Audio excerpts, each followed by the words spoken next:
How many native languages can you have? As in, how many languages can you be a native speaker of? If I were to test this with a scientific experiment, it would probably be immoral. I'd take a bunch of babies and raise them with as many caretakers speaking as many different languages as possible and see how many languages they would grow up speaking natively before they stop learning some of the language they're exposed to. But researchers have conducted studies in places where people are naturally exposed to a lot of languages. So what are these places? America? Pfft, stupid Americans, right? Europe, they speak a lot of languages there, right? Wrong.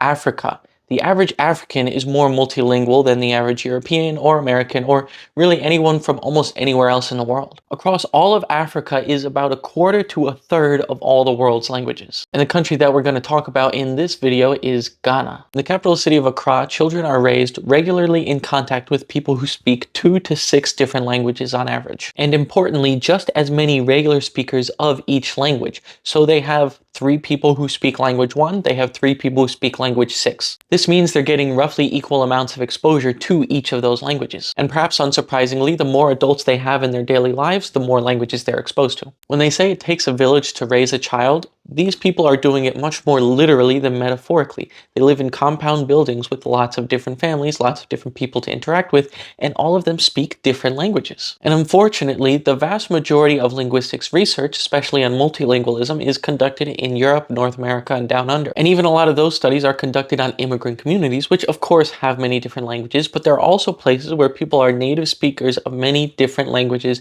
that constantly live in the same area. So they get direct input from multiple indigenous local languages, as well as indirect input from some lingua francas, as well as colonized languages like English. What's interesting about this is that they're showing an ability to acquire languages even with indirect input. So Ghanaian children are learning English through indirect methods like listening to the radio, listening to the news, watching kids shows. The predominantly monolingual culture that we're raised in Western society isn't the norm around the world. And despite maybe speaking 5 or 6 native languages, a lot of these people get criticized when they move to other places for not knowing the local language as well as a native speaker. The world is full of so much linguistic diversity that almost nobody understands, and there's so much to learn about multilingualism, even native multilingualism, that's out there in the world that we just haven't looked at yet.